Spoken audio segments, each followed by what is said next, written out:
নমস্কার, নিয়ে এলাম একটা ডিনারের মেনু। আজকে আমি একটা ডালের রেসিপি তোমাদের সাথে শেয়ার করছি। হয়তো এটা অনেকে জানো, আবার হয়তো অনেকে জানো না। আমি একটা দিদির রিলস দেখে এই রেসিপিটা শিখেছি। দিদিকে অনেক ধন্যবাদ এত সুন্দর একটা ডালের রেসিপি শেয়ার করার জন্য।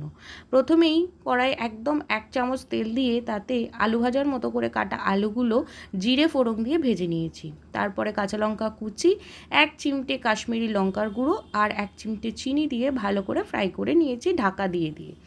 ওপর থেকে অ্যাড করেছি পনির। যখন পনিরটা আর আলুটা মোটামুটি ভাজা হয়ে এসেছে, তখন আগে থেকে সেদ্ধ করে রাখা মুসুরির ডাল, যাতে আমি পেঁয়াজ, রসুন আর নুন, একটু হলুদ, কাঁচা লঙ্কা, টমেটো দিয়ে সেদ্ধ করে রেখেছিলাম, সেটা যোগ করে যখন ফুটে উঠবে, ওপর থেকে ধনেপাতা ছড়িয়ে দিলেই রেডি আমাদের এই ডাল। তোমরা নুন যোগ করতে পারো আলাদা করে, আমি আর কিছু অ্যাড করিনি।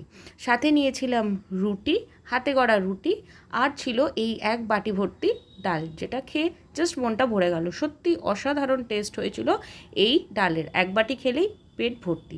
আর ছিল সাথে অনেকটা পরিমাণ স্যালাড, শেষ পাতে জল। আজ আমি এটা দিয়েই ডিনার কমপ্লিট করলাম।